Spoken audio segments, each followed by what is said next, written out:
Voilà, donc de retour après la pause, et puis vous avez bien vu ce clip de SKS Crew, on leur fasse une petite dédicace aussi. Et donc on en était justement en fait au moment où les enfants ont été enlevés par les gendarmes, enfin Voilà. précisément pour les mettre à l'abri, c'est ce qu'ils vous ont expliqué en disant bon voilà on les mettra à l'abri. L'auberge donc refuse que vous passiez une deuxième nuit supplémentaire. Voilà, on vous indique donc bizarrement une autre auberge.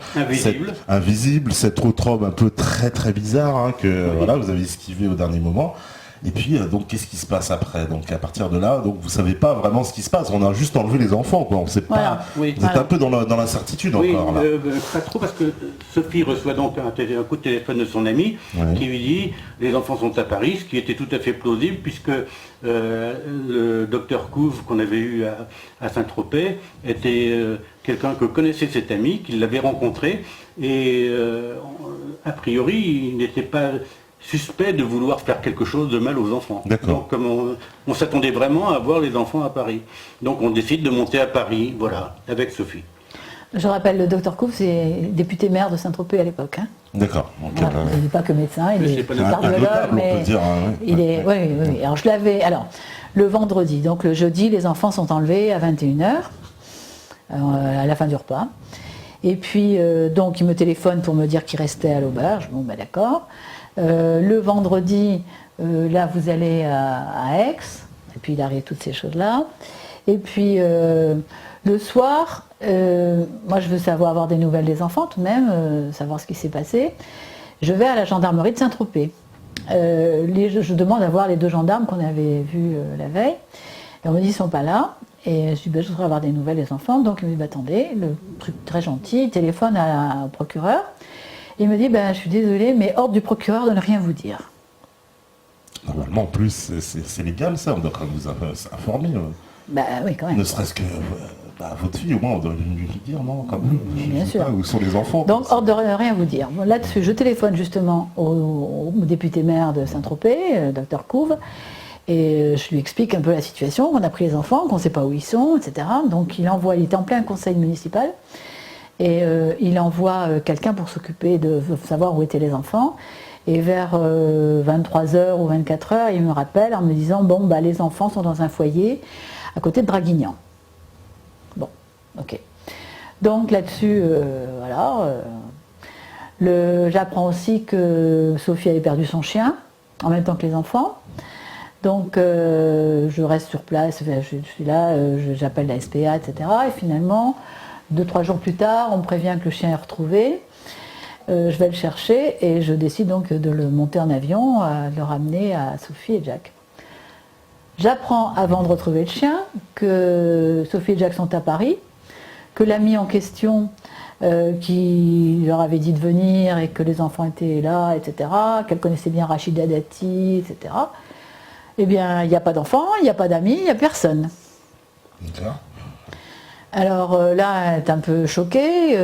Son amie, finalement, en forçant, elle arrive à la voir. Mais qui dit, mais c'est complètement folle, qu'est-ce qu'il y a, on n'aurait pas les enfants. Enfin bon, ça c'est toi qui sais ça. Oui, donc en fin de compte, c'est le blackout total. Sophie, les enfants sont pas là-haut, et puis donc il va falloir redescendre pour récupérer les enfants à Saint-Tropez. Voilà. Alors les là, enfants sont pas à Paris, quoi, en fait. Ils ne sont pas à Paris. Voilà. Non, voilà. Donc là, cet ami lui dit, écoute, si tu veux, prends un avocat plutôt, et elle lui propose son neveu, qui est avocat. Donc ils ont un rendez-vous, ils se voient là le samedi dans un restaurant, un bistrot. Dans le bal, de l'autre côté des Champs-Élysées. Voilà. Et puis ils donnent rendez-vous pour le mardi 15, je crois, octobre. Moi, comme je ramène le chien, je reviens descendre le lundi. Le mardi, je vais à ce rendez-vous.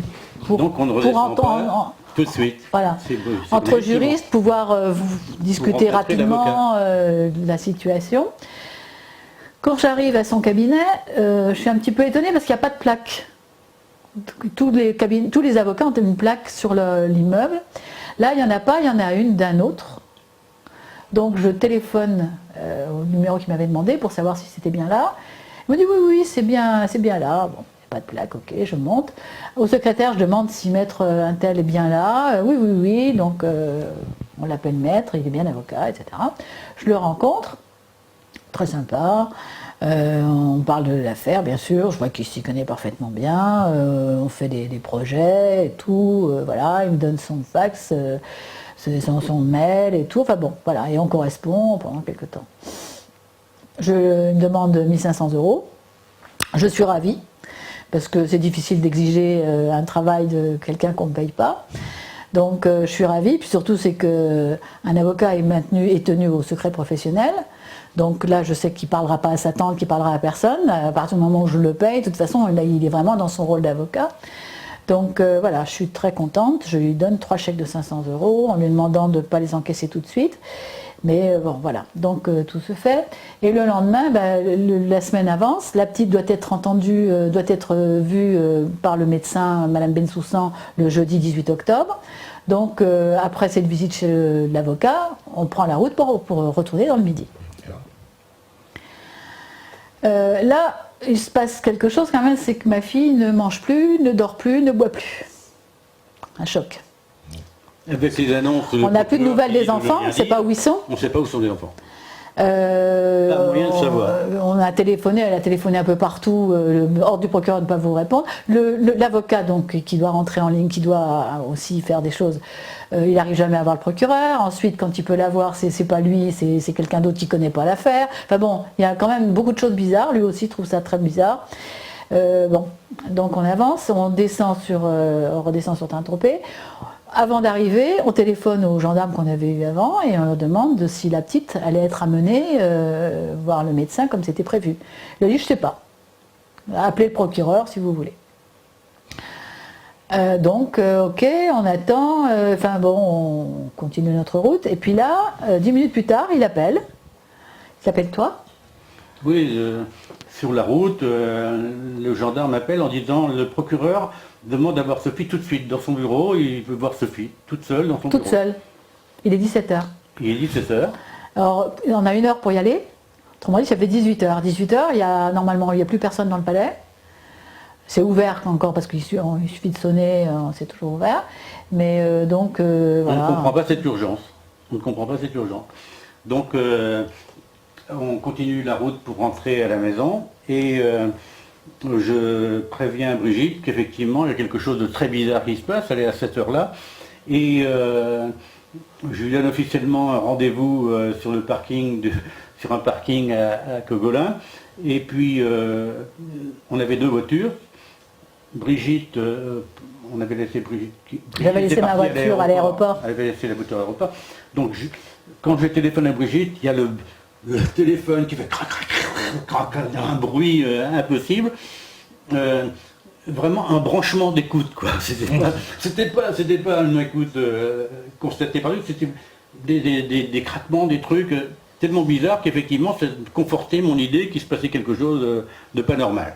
Et j'arrête Brigitte sur la route et on part ailleurs pour ne pas se faire coincer à l'endroit où j'avais donné rendez-vous à Brigitte officiellement. Voilà, c'était à Cogolin. Alors à partir de là, on est parti donc en dehors de notre coin, voilà. Et puis ma fille va mal, elle ne dort plus, ça va faire 10 jours. Et là on est obligé le samedi de la faire hospitaliser, le 20 octobre, la faire hospitaliser pour qu'elle puisse dormir. Bon, mais néanmoins nous on la laisse à l'hôpital et on rentre à la maison pour prendre les courriers, etc. Pas de courrier pour elle. Seulement au bout de 15 jours, il y a un courrier des services sociaux de l'ASE de Toulon qui prévient qu'il faut leur téléphoner pour mettre en place une mesure éducative, etc. Donc je préviens ma fille qui les appelle. Alors moi déjà je commence par les appeler, c'est un vendredi. Au téléphone, on vous dit nous allons vous répondre et ça sonne éternellement dans le vide. Alors j'appelais d'une cabine téléphonique, j'en ai eu pour 3 quarts d'heure, enfin 25 € de communication. C'est dans le vide, personne n'a répondu. Voilà, le vendredi après-midi, on vous dit qu'il y a quelqu'un, il n'y a personne. Donc après, on était retourné voir ma fille à l'hôpital. Elle, le lundi, elle a tout de suite appelé dans tous les services. La personne en question, c'était pas le bon service alors qu'on avait le numéro. C'était indiqué dans le papier, on avait le bon numéro, c'est pas le bon numéro, c'est pas le bon service, etc. Arrivé au mardi matin, elle appelle, pareil, la personne en question n'est pas là. Elle l'a le mardi après-midi, et c'est le 30 octobre. Et là, on lui dit « Ah, mais il y avait une audience ce matin chez le juge des enfants, et la garde exclusive des enfants a été remise au père. » Voilà. Sans qu'elle soit prévenue, rien. C'est-à-dire une audience comme ça, éclair, qui est arrivée... Alors on va apprendre par la suite, parce qu'elle a pas reçu de convocation, elle a même pas reçu les jugements, on apprendra par la suite qu'il y a eu une audience le 22 octobre, en attendant pour que le père s'arrange à pouvoir recevoir les enfants, et une audience le 30 octobre, où là on redonne les enfants pour 1 an, garde totale au père. Exclusive, ce qui veut dire qu'elle n'a pas aucun droit. Aucun droit. Et alors, donc, elle a été convoquée, en fin de compte, elle a été convoquée à une fausse adresse et avec un nom erroné. Faux nom, fausse adresse. Elle ne pouvait pas recevoir la convocation. Donc c'est qu'elle confuse n'importe. Mieux que ça. Quand on s'est aperçu quand on est rentré dans le midi, quand on s'est aperçu qu'il y avait des choses bizarres, ma fille a fait une lettre, avant d'être hospitalisée, elle a fait une lettre au procureur pour lui expliquer justement la personne qui était rentrée dans leur chambre, pour expliquer toutes ces anomalies, qu'on lui prenne les enfants comme ça, enfin bon, sans ordonnance, sans rien, elle n'a pas pu lire, elle n'a pas pu se défendre, elle n'a rien pu mettre en cause. Donc tout ça, une lettre de 13 pages, où elle explique au procureur, elle relève tous les dysfonctionnements qu'il y avait. Donc Sophie était à l'hôpital, c'est nous qui sommes allés porter cette lettre au procureur, monsieur Christian Girard. Oui. Un nom à retenir, ça, Christian Girard. Oui, il est à Meaux désormais. Hein. Donc on va lui porter la lettre. Donc j'ai eu sa secrétaire qui était juste à côté, je l'ai aperçue, mais on remet la lettre à la secrétaire. J'avais fait évidemment plusieurs copies. Donc j'ai pris 2 copies avec le tampon, donc ça a bien été déposé. Cette copie-là, avec le tampon, je suis allée la déposer au juge des enfants, donc toujours au greffe, et puis en leur demandant également un tampon pour qu'il l'ait bien reçu. Et là, elle me dit, mais il y avait une audience le 22 octobre. Donc je suis allée la déposer le 24, 2 jours après. Elle dit, il y avait une audience le 22 octobre, vous n'êtes pas venu. Donc elle ne sait pas que j'étais pas Sophie. Je dis, comment ça se fait? Si on n'a pas reçu de convocation. Ah bon? Alors elle vérifie. Elle nous donne l'adresse à laquelle elle avait envoyé la convocation. Je dis, non, c'est pas ça. Et là, je lui donne la bonne adresse. Donc elle le note. Ouais. Eh bien, la convocation suivante a été encore envoyée à l'ancienne, à la fausse adresse. Mauvais nom, mauvaise adresse. Mauvais nom, mauvaise adresse. Malgré la rectification. Voilà. Ouais. Alors, à un moment donné, 10 jours après ça, on a reçu cette adresse, voilà, l'adresse en question, la fausse adresse, il se trouve que ce sont des amis du père qui ont eu à cette adresse-là. Parce que normalement, si vous voulez, c'est un lotissement, il y a toutes les boîtes aux lettres, si on se trompe de numéro, on connaît un peu le nom, on remet dans la boîte aux lettres. Donc les gens qui ont reçu au mauvais numéro, ils auraient pu remettre dans la bonne boîte aux lettres. Mais ils ne l'ont pas fait. Et pourquoi? Ce sont des amis du père. Comme par hasard. Pourquoi on ne sait pas, mais comme par hasard, ce sont des amis du père. Bon. Donc voilà cet épisode. Donc après, quand ma fille a su tout ça, a su que ses enfants étaient remis au père, on continue. Moi, je suis l'avocat en question me demande de venir à Paris. Et là, j'ai en main il a toute la procédure, donc j'arrive à tout lire. Et puis, il me présente un autre avocat, Anne Proutot, qui est la fille du commandant Proutot, qui était à l'Élysée. Le fameux commandant Proutot, chef de la garde de l'Élysée. Donc, il m'explique que finalement, il allait travailler avec cet avocat-là. D'accord. Et moi, ça m'est égal qu'il y ait 2 personnes dans l'affaire, ça ne me dérange pas. Elle connaît soi-disant donc tous les procureurs et tout, elle est très bien placée. Donc, elle connaîtrait notre affaire, etc. Bon, voilà. Et là, on apprend qu'elle a pris l'affaire. Alors, on apprend, voilà.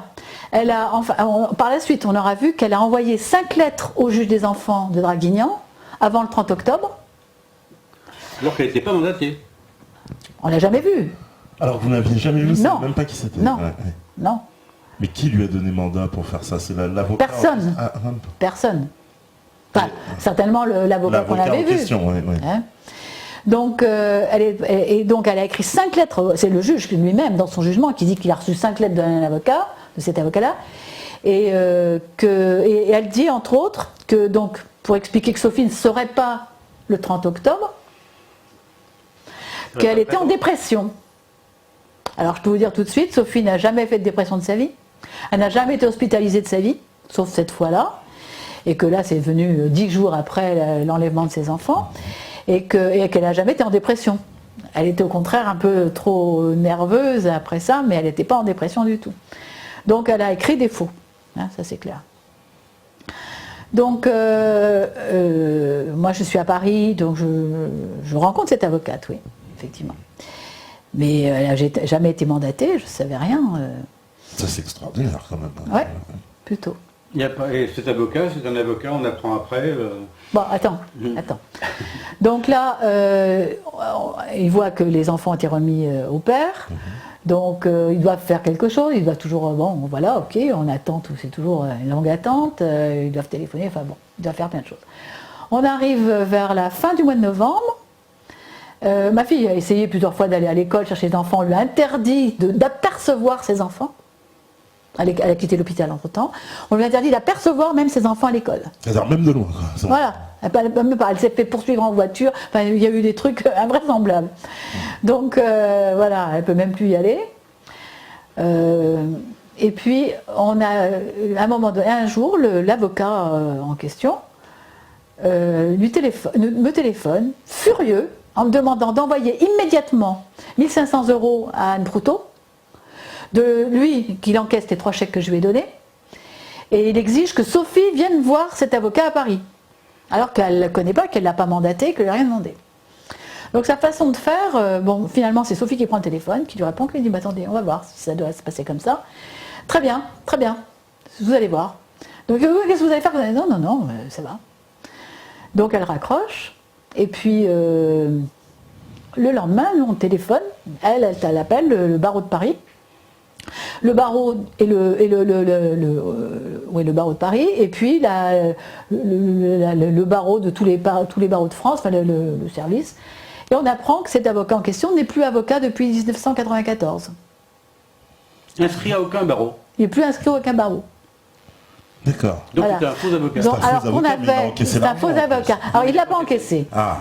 C'est-à-dire alors il a fallu qu'on porte, voilà, là aussi c'est pas toujours simple, il a fallu qu'on porte plainte pour qu'on puisse faire opposition au chèque. D'accord. Voilà. Oui, puisqu'il n'était pas avocat. Il n'était pas avocat, oui. Il n'a pas le droit d'encaisser des chèques. Voilà, mais il l'aurait fait, ils avaient.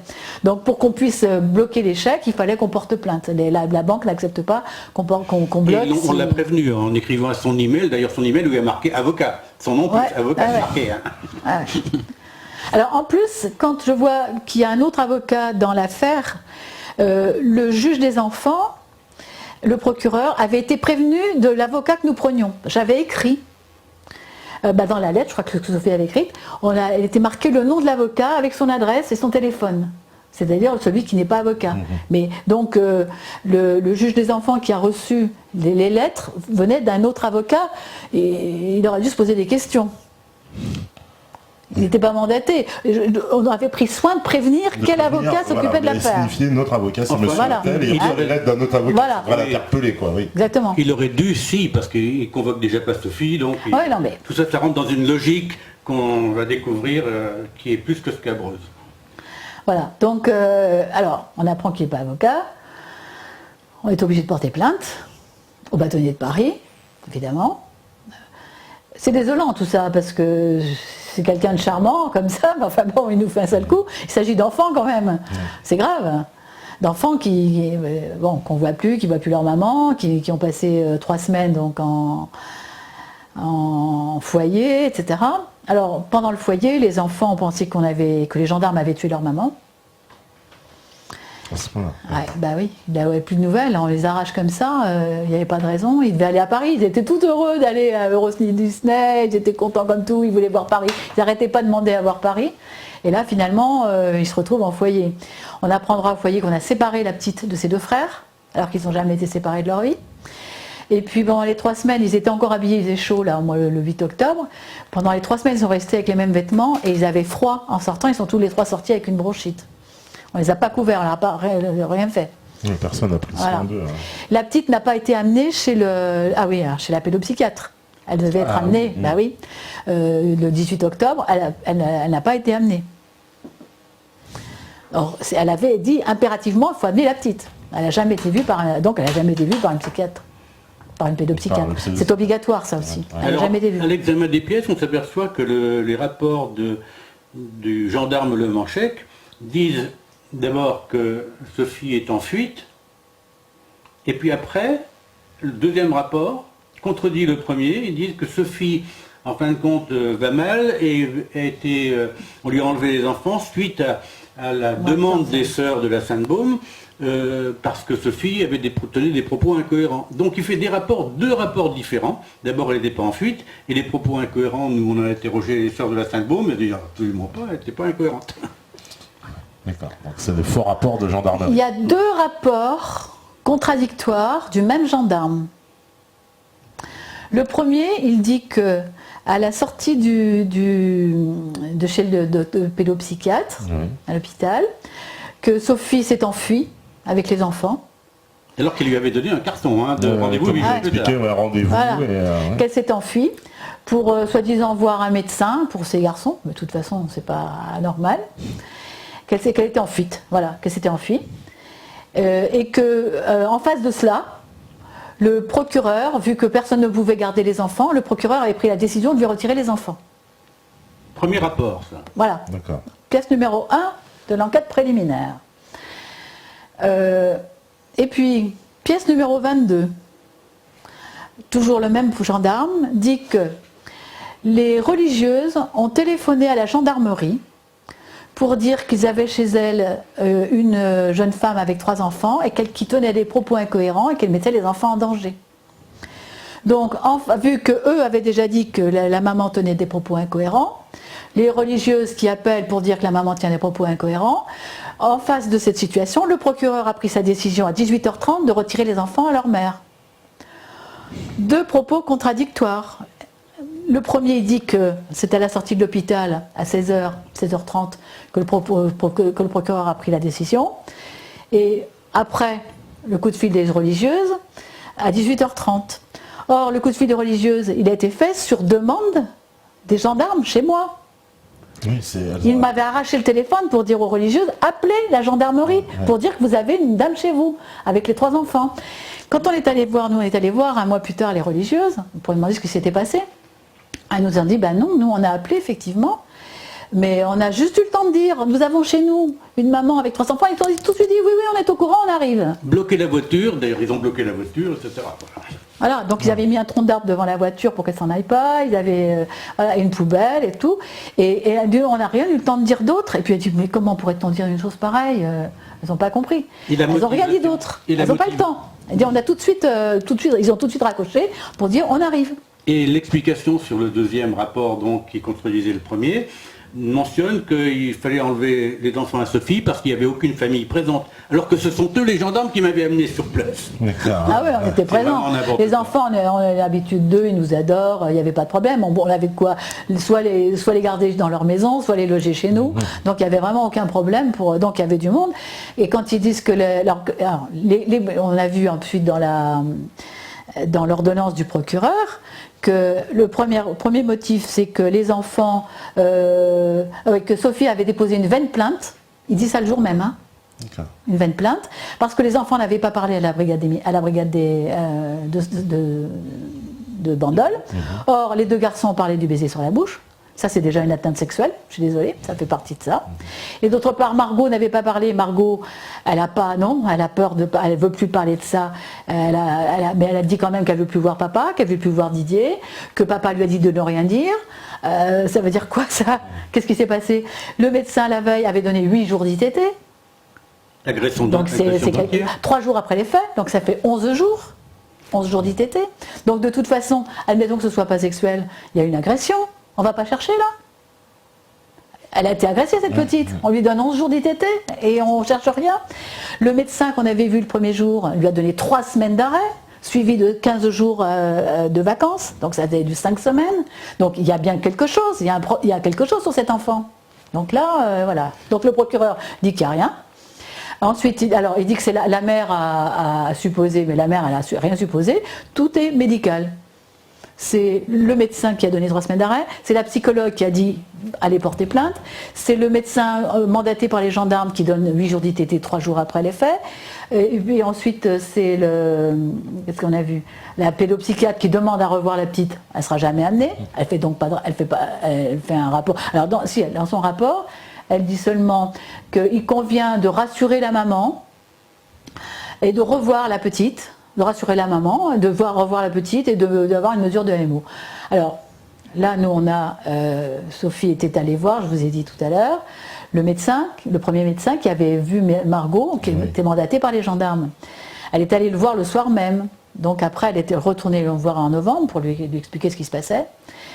Et lui a fait un certificat pour dire qu'il l'avait effectivement reçu le soir même de la déposition de plainte, qu'il avait reçu une femme charmante, dont les propos étaient parfaitement cohérents, alors que les gendarmes venaient dire qu'ils étaient cohérents, qu'elle effectivement, en plus ce jour-là, elle venait de déposer plainte, elle venait d'apprendre que sa fille était violée, parce qu'on croyait simplement à baiser sur la bouche. Et on apprend chez la psychologue que c'est un viol, que c'est plus grave. Donc, il la trouve tout à fait normale, très parfaitement cohérente. Et évidemment, elle dit si elle était troublée, c'est tout à fait légitime quand on apprend ça de sa fille de 6 ans. Voilà. Donc tout ça, ça dit le contraire de ce que dit le procureur. Bon, ensuite le procureur dit que donc les enfants, c'est la mère a imaginé ça, mais non, ce sont les médecins, qu'il n'y a pas de famille pour les recevoir, et puis de toute façon, et puis qu'elle était en fuite. Mais en fuite de quoi? Elle avait personne ne lui a interdit de partir. Au contraire, elle avait rendez-vous 8 jours après. Son obligation, elle avait signé la veille. Il s'était mis d'accord sur ce qu'elle avait à faire, c'était de donner, parce qu'il savait qu'elle partait, c'était d'aller voir à Bandol le gendarme pour entendre les enfants sous vidéo. Ils ont même entendu 3 au lieu d'un seul, et qu'après c'était terminé. Elle a fait tout ce qu'il fallait, elle n'a pas de fuite, on ne lui a jamais interdit de partir. Ensuite, pour voir le père, ils les avaient tous les 15 jours, il venait de les voir. Donc elle rentrait ensuite le 18, il n'y avait aucun problème. Voilà. Donc fuite n'existe pas, c'est-à-dire qu'autrement dit les motifs qui ont été donnés sont faux, et je crois que le gendarme s'était rendu compte que les motifs n'étaient pas valables, et c'est pour ça qu'il a un peu fait rentrer dans cette affaire les religieuses. Il les a fait appeler. Donc effectivement, si les religieuses en plus appellent, c'est qu'il y a un problème. Mais seulement, dans l'ordonnance du procureur qu'on peut lire, le procureur ne parle pas des religieuses. Il a bien pris sa décision à la sortie de l'hôpital.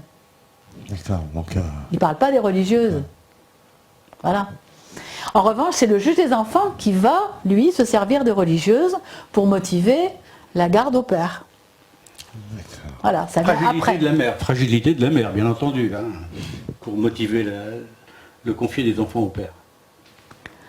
D'accord, parce qu'il y a une décision, donc la décision du juge des enfants, celle-là, elle intervient après, ça. Alors la décision du juge des enfants, donc il y en a eu le 22, dont on n'a pas eu connaissance. Ouais. Alors il se trouve quand même que le 22 octobre, alors que l'enquête était en cours, le 22 octobre, le juge des enfants a donné l'autorisation au père d'aller chercher les enfants le samedi et dimanche après-midi au foyer où ils étaient, et de les sortir. D'accord. L'enquête n'est pas terminée. Sophie n'avait pas le droit de savoir. Et le père, lui, pouvait aller voir les enfants. Donc les enfants ont cru avoir retrouvé leur mère, ils ont retrouvé leur père. Et leur père, il en a profité évidemment pour leur dire que leur mère les avait abandonnés et qu'elle était allée retrouver son amant à Paris. Voilà ce qu'ont appelé les enfants. Ils ont menti en plus aux enfants. Bah oui, il n'y a que ça. Hein. Alors donc là, j'en étais les... Voilà, c'est ce que... Ah oui, alors donc, et l'affaire va être classée par le procureur, donc le 24 octobre, le jour où nous sommes allés déposer la lettre de Sophie, pour montrer au procureur les dysfonctionnements qu'on venait de voir, ce jour-là même, il y a le classement sans suite a été rendu. D'accord. Voilà. Bon. Et puis ensuite, on apprendra donc que le juge des enfants a pris sa décision et que la mère a été convoquée à une fausse adresse. Donc elle n'a jamais reçu les convocations. Quand on apprend ensuite le faux avocat, là on prend un nouvel avocat sur Saint-Tropez, qui tout de suite va obtenir une audience auprès du juge des enfants, qui fait opposition donc à ce qui s'était passé.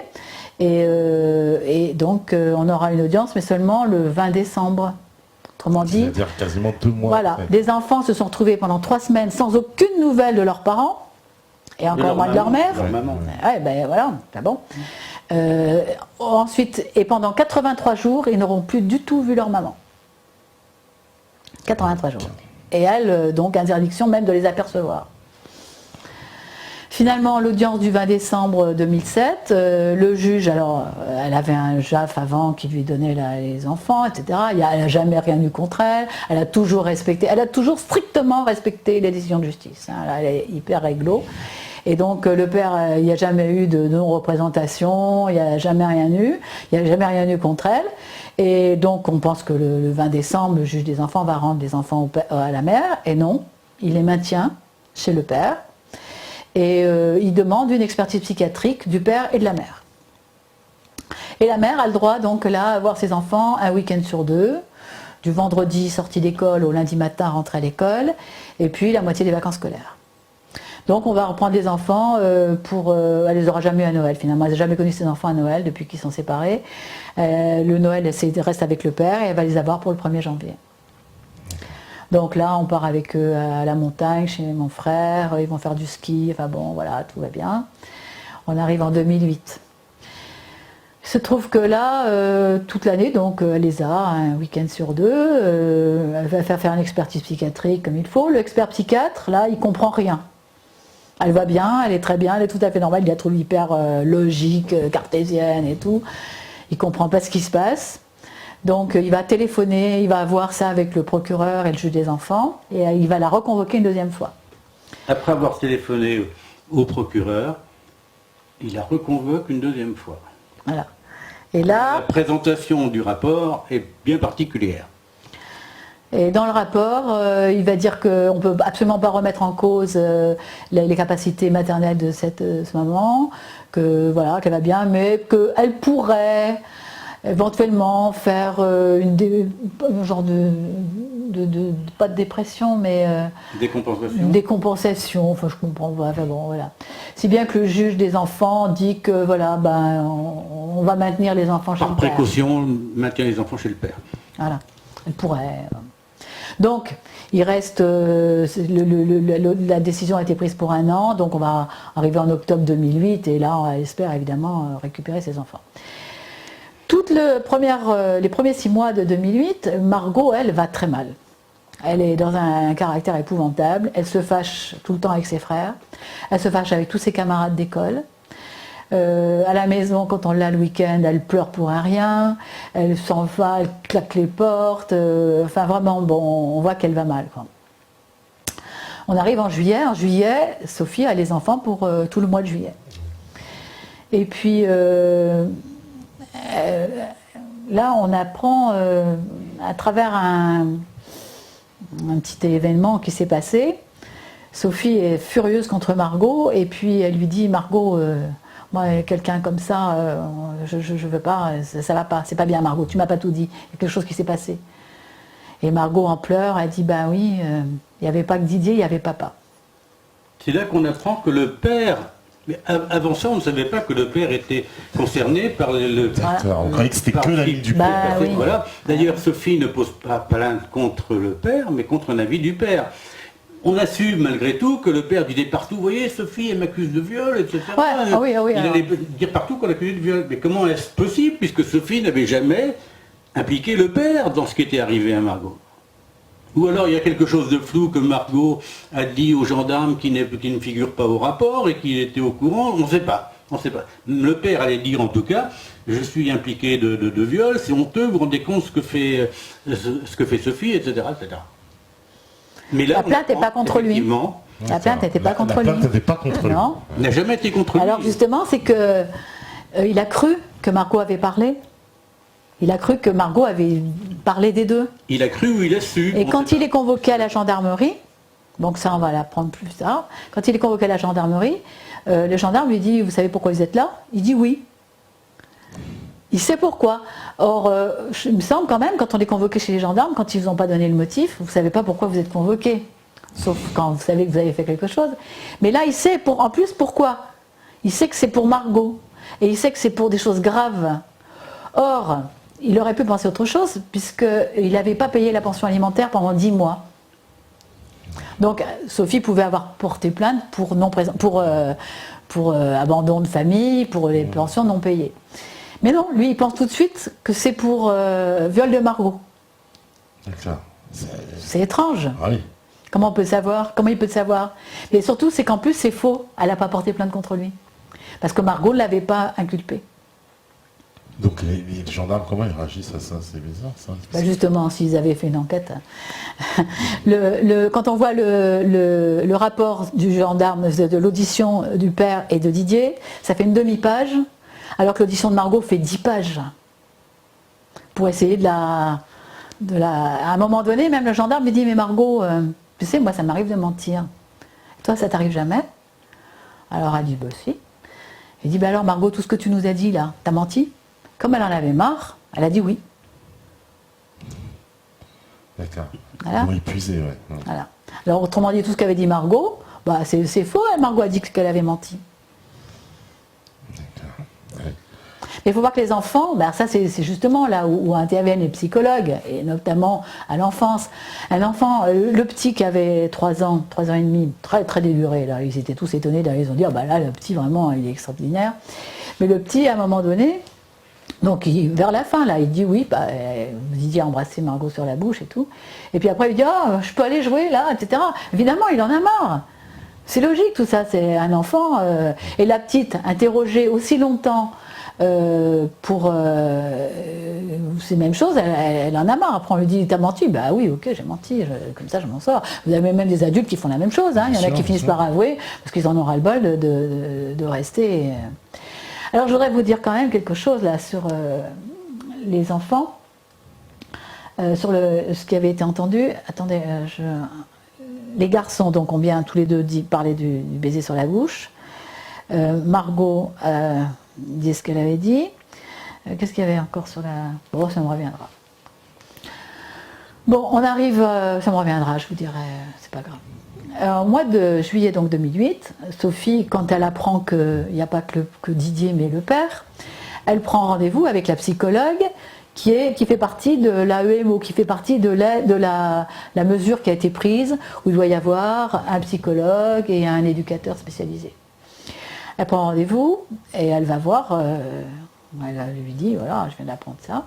Donc elle interroge Margot ne veut pas parler. Et elle se cache, Margot. C'est difficile de parler de ça. Et... Donc, la psychologue dit à Sophie, bah écoutez, parlez pour votre fille, etc. Donc, elle lui raconte. Et puis, Margot fait un dessin très significatif, là encore, chez cette personne, mais elle est très, très psychologue quand même. Elle dit, écoutez, elle dit à Sophie, ce dessin, c'est votre fille qui l'a fait pour vous, il ne faut pas la trahir. Je ne veux pas le garder dans mon dossier, je vous le rends. Il est pour vous. C'est un dossier c'est un dessin très significatif d'une agression sexuelle. Voilà. Ouais. C'est très clair. Donc elle ne veut pas garder ce dessin dans le dossier. C'est bizarre, parce que normalement c'est d'une pièce à conviction. Bien sûr, mais on l'a nous, hein, de toute façon. Ah ouais, bah oui, elle lui a rendu. Et elle dit à Sophie, elle dit à Margot, elle dit bon, bah Margot, c'est bien, maintenant tu as parlé, enfin, ça a été dit, tu vas aller mieux. Et ben je te revois en septembre avec papa. La petite qui voulait surtout pas retourner avec papa. Et là, elle ne veut pas, la petite. Ben non. Et je te revois en septembre, on continue. Et maintenant, et elle a dit, toi, tout ça, tout ce que tu m'as dit, là, tout ça, je le mets dans un tiroir. On n'en parle plus. Et on se revoit en septembre avec papa. Ma fille, après cette révélation, on avait un avocat sur Marseille, maître Sophie Bottet, avocate réputée qui avait été dans l'affaire, qui avait été l'avocate de Devier-Joncourt dans l'affaire.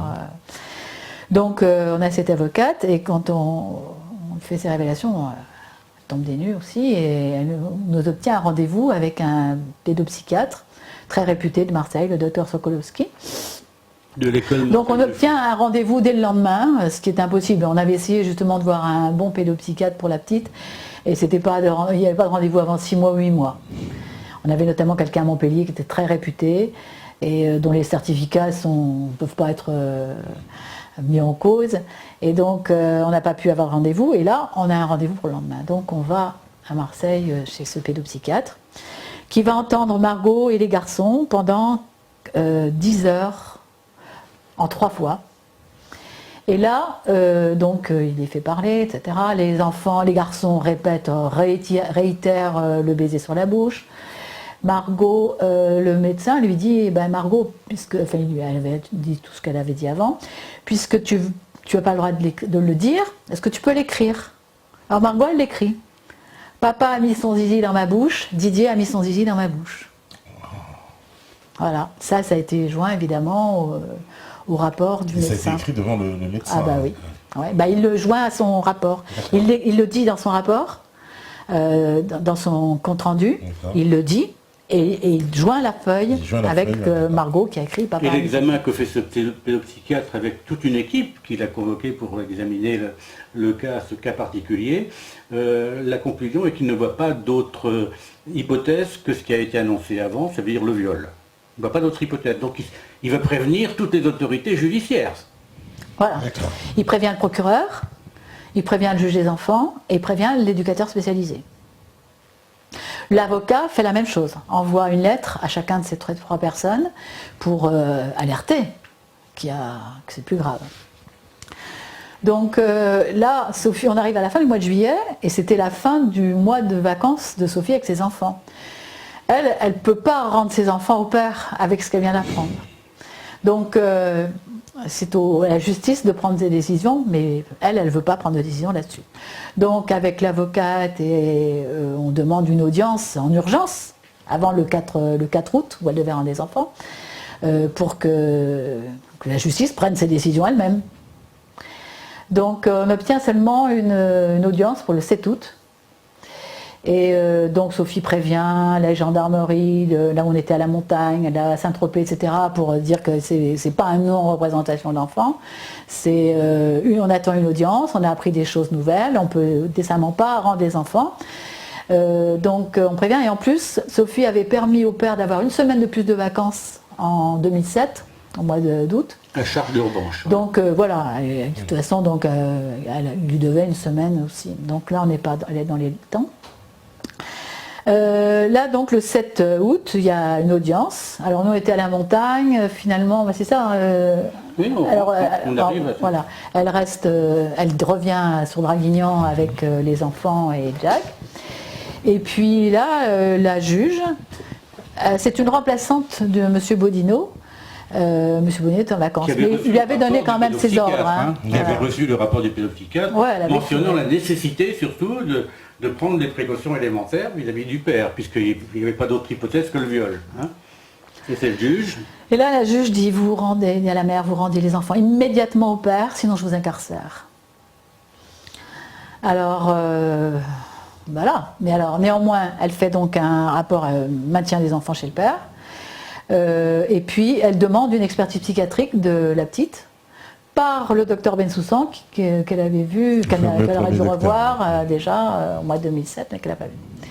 Donc Sophie, la mort dans l'âme, donne les enfants au père. Et puis, il y a une audience en octobre, donc avec tout ce qu'elle a, Sophie, elle a fait faire 7 expertises psychiatriques sur elle, puisqu'on... Soi-disant, elle aurait une décompensation, je ne sais quoi. Donc, toutes les expertises sont excellentes, dit qu'elle va très bien. Le docteur Sokolowski, qui a vu Sophie, dit aussi que c'est une maman qui s'est toujours tenue en retrait, donc pendant que les enfants étaient entendus, qu'elle est très cohérente, parfaite. Enfin bon, il n'y a rien à dire. Donc, 7 expertises psychiatriques qui sont très bonnes. Donc là, elle va devant le juge des enfants en octobre 2008, tranquille, tout va bien. Malgré ça, maintien des enfants chez le père, puisque les enfants vont très bien chez le père. Voilà. Et on ne s'intéresse pas à ce rapport du pédopsychiatre comme s'il n'existe pas, quoi. Il n'existe pas. Il est considéré comme inexistant. Il existe bien, mais il est considéré comme une On n'en parle pas. Parce que comme vous expliquiez que le procureur l'a reçu, etc. Ah oui, tout le monde a été intéressé. Voilà, tous les protagonistes l'ont reçu, même les services sociaux, les machins, tout le monde est informé. Quoi. Les gendarmes, évidemment. Tout le monde. Les gendarmes, je sais pas. Les gendarmes silencieux. Un peu, dans la mesure quand Sophie devait rendre les enfants. Elle a prévenu les gendarmes. Pourquoi on ne les rendait pas? C'est qu'on avait un rapport d'un médecin qui était très grave. On a prévenu aussi le docteur qui les avait vus la première fois, qui avait donné 3 semaines d'arrêt. Ben Soussan, puis le docteur Bataille qui les avait eu 3 semaines, qui avait donné 3 semaines d'arrêt. Bon, enfin tout le monde est prévenu. Et les enfants donc restent chez le père. Voilà. Alors là, bon évidemment, un peu effondrement, on ne comprend pas. On ne comprend pas, il n'y a rien contre Sophie. Elle avait, et alors surtout c'est que la décision du juge aux affaires familiales ne vaut rien dans ce cas-là. Il y avait une décision qui avait été rendue, qui était définitive. Bon évidemment, si quelque chose entre-temps intervient sur les enfants, on se doit de... C'est le juge des enfants qui prend le relais. Mais là, qu'est-ce qu'on reproche à la mère? Normalement, elle a la garde de ses enfants, et là on lui retire. Il n'y a pas de motif. On dit simplement qu'ils sont bien chez le père. Malgré en plus, malgré là les éléments qui n'ont pas été pris en compte. Voilà. Donc on arrive en novembre 2008. Et là, les enfants sont avec nous un week-end. On les a dès le vendredi soir, des sorties d'école, 4h30 le vendredi. Et là, il y a un petit premier truc, on a des amis à la maison, bon, il y a une dame qui est là, le soir, Sophie déshabille les enfants, notamment le dernier, et lui retire son pantalon pour lui mettre son pantalon de pyjama, et là il se met à hurler, à pleurer, oh, c'est pas bien ce que vous faites, vous vous moquez, et il pleure pendant 20 minutes, c'est 20 minutes, c'est très long, il pleure, vous n'avez pas le droit de faire ça, vous vous moquez. Je comprends pas.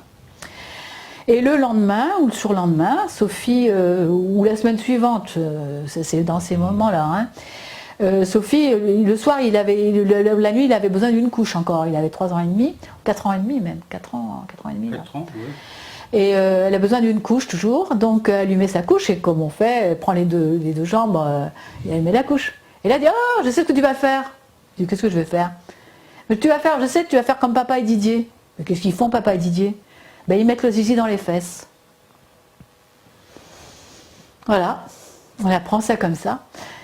Et alors, questionnement, évidemment, Sophie demande à chacun séparément, pour qu'il n'y ait pas d'interférence, elle interroge chacun des enfants, et elle va apprendre que c'est pas seulement donc Margot à qui c'était arrivé, mais aux 2 garçons, et que c'est pas maintenant, c'est depuis le mois d'août 2007.